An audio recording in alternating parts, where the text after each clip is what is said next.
जय महाराष्ट्र मित्रांनो. तर आज आपला चेस डे जिममध्ये येत होतो.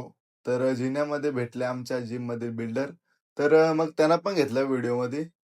मग आरशासमोर जाऊन सिक्स पॅक चेक केले आणि मग फर्स्ट एक्सरसाइज घेतली. स्मिथ मशीन बेंच प्रेसचे सुद्धा 3 सेट स्लो मोशनमध्ये मारले. लास्ट सेट घेतलं 20 केजी. सेट कंप्लीट केलं. डिक्लाइन मशीन बेंच प्रेस याचे सुद्धा 3 सेट मारले. एकदम स्लो मोशनमध्ये मारले आणि गेलो डंबल घ्यायला. तर हा भाई बघा कसा 2 बोटा दाखवतोय कॅमेरामध्ये.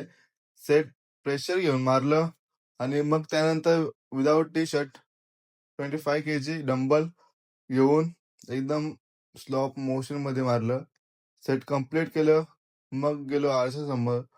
थोड्याफार पोजेस मारल्या आणि मग incline dumbbell bench press last set थोडं हेवी घेतलं. एकदम प्रेशर घेऊन मारलं. त्यानंतर गेलो चेस्ट फ्लाय. चेस्ट सुद्धा 3 सेट कंप्लीट केलं. मग केलं इन्क्लाइन डंबल फ्लायचे सुद्धा 3 सेट कंप्लीट. फर्स्ट सेट घेतलं थोडं नॉर्मल आणि त्यानंतर घेतलं थोडं हेवी. एकदम प्रेशर घेऊन मारले. परत आरशासमोर जाऊन बॉडी थोडी चेक केली. मग लास्ट सेट घेतलं केबल चेस्ट प्रेस स्लो मोशनमध्ये मारलं आणि मग केली थोडी पोझिंग प्रॅक्टिस.